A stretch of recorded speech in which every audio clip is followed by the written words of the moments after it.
এক টুকরো খুশি চ্যানেলে আপনাদের সবাইকে স্বাগত জানিয়ে আজকে ব্লগটি শুরু করছি। আজকে কিছু কথা আপনাদের সাথে শেয়ার করব, যা না বললেই নয়। আমি একজন সিনেমা প্রেমী। বাংলা বই এসেছে ইদানিংকালে, আমার সবই দেখা। চলচ্চিত্র সমালোচক আমি নই, কিন্তু একটা বিষয় আমাকে খুব ভাবাচ্ছে। কিছু সিনেমা, যেমন ধরুন নেভার মাইন্ড, বুদ্ধু বুড়ো, এই সিনেমাগুলো একটা নেপোটিজম আখ্যা পাচ্ছে। কিন্তু কেন? যারা নতুন চিন্তা ভাবনা করে এগোতে চাইছে, এদের কেন আমরা এনকারেজ না করে টেনে নিচে নামাতে যাব? কিছু ফেসবুক চ্যানেলে নেপোটিজমের নামে কাদা ছড়াছড়ি হচ্ছে। এরাই তো আমাদের ভবিষ্যৎ পরিচালক, নায়ক, নায়িকা। বাক স্বাধীনতা আছে, সুন্দর কথা বলতে পারি, তা বলেই কি এভাবে কাদা ছোড়া যায়? তাদের ট্যালেন্ট যদি না থাকে, তারা এমনিই কর্পূরের মতো উধাও হয়ে যাবে। আমরা কেন এরকম নেপোটিজমের আখ্যায় তাদের আখ্যায়িত করব, বা কেন গলা ফাটাবো? তাদের উপরেই ছেড়ে দিন না, তারা কতটা এগোতে পারে আমরাই দেখি না। এই কাতুকুতু বুড়ো সিনেমাটাও আমি দেখেছি, অসাধারণ অসাধারণ একটি সিনেমা। আমি কিন্তু উজানের ফ্যানই হয়ে গেছি। বুঝতেই পাচ্ছেন, আজও অর্ধাঙ্গিনী দেখতে গিয়ে উপরি পাওনা হয়েছে।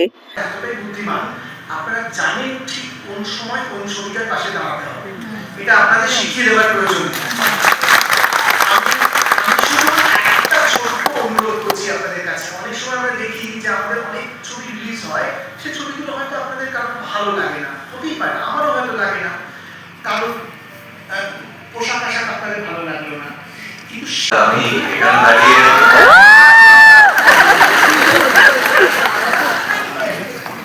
আমি সত্যি এখানে দাঁড়িয়ে বলার মতো এখনো অভিজ্ঞতা অর্জন করি, কিন্তু ঈশ্বরের অশেষ আশীর্বাদ যে আমি এখানে দাঁড়িয়ে আছি এবং যাদের জন্য দাঁড়িয়ে আছি আমি এখানে, তাদেরকে অশেষ কৃতজ্ঞতা। এই মানুষটা, আমি আগের দিনও নন্দনে এসেছিলাম, একই কথা বলে গেছি যে হেরে গেলেও হার মানতে দেবে না।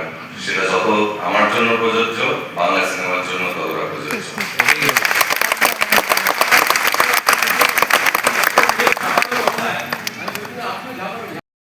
আর্য অর্ধাঙ্গিনী সবারই দেখা হয়ে গেছে, কিন্তু যাদের দেখা হয়নি তারা একটিবার দেখে আসুন।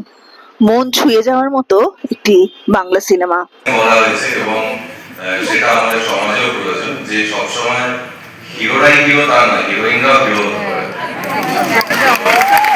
সেই জায়গাটা করলেও আমাদের ভীষণ প্রয়োজন, যেটা আমি কতটা পেরেছি আমি জানি না, কিন্তু কৌশিকদা যেটা করেছেন, আমি তো আমার বয়সে দাঁড়িয়ে আমার সোজা ভাষায় ইগো হার্ট হবে পার্টটায় অভিনয় করতে হলে, সেটাকে এরকম 115% কনভিকশন নিয়ে কাজটা করে গেছে।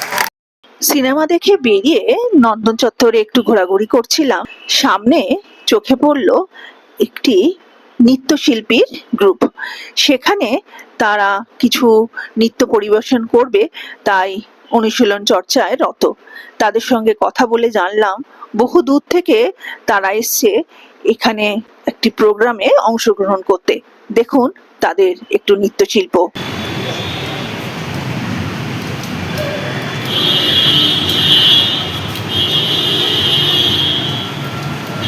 আমাদের বাড়ির সামনে বিপদসংকুল কদম গাছটার কথা আপনাদের সবাইকে বলেছি। অনেক বছর বাদে, প্রায় 5 বছর বাদে চেষ্টা করে কর্পোরেশন থেকে লোক আনাতে সক্ষম হয়েছি আজকে সেই গাছ কাটার দিন। কিন্তু এই গাছ কাটতে যে প্রাণ হাতে নিয়ে গাছ কাটতে হয়, সেই ধারণাটা আমাদের জানাই ছিল না। আপনারা একটু দেখুন কিভাবে তারা গাছটা কেটেছে।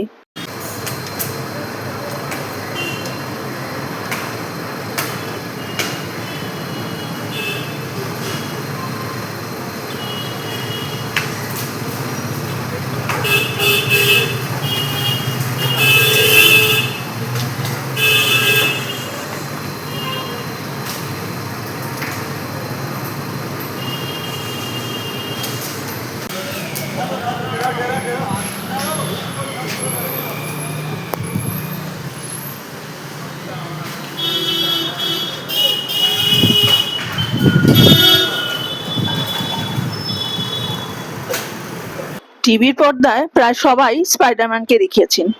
আজকের আমি স্বচক্ষে স্পাইডারম্যানকে দেখলাম। দেখুন কোথায় গাছের কোন মগডালে উঠে গেছিল, কিভাবে নামছে আপনারা দেখুন একটু।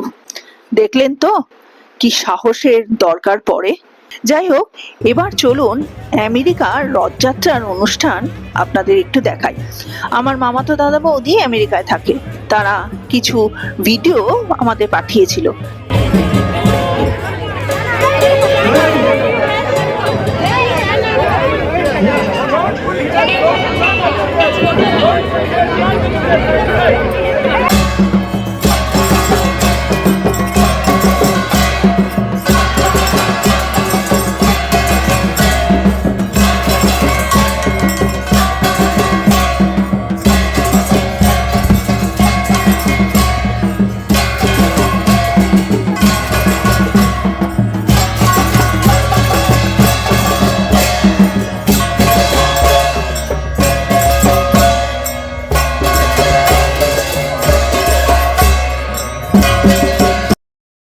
এবার ফিরে আসি কলকাতায়।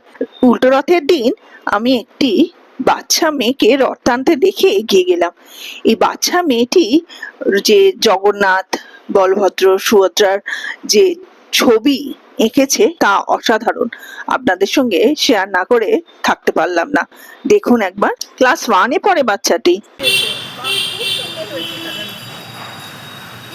সুন্দর করো।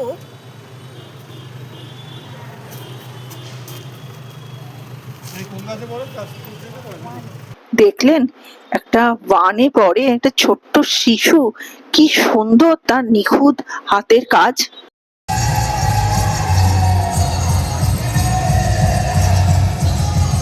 ভাবছেন তো রথ টানতে টানতে এ আবার কোথায় এনে ফেললাম আপনাদের। হ্যাঁ, ডার্বির মোহনবাগান ইস্ট বেঙ্গলের খেলা দেখতে যাওয়া হয়েছিল। সেখানকার কিছু ঝলক আপনাদের সাথে ভাগ করে নিলাম।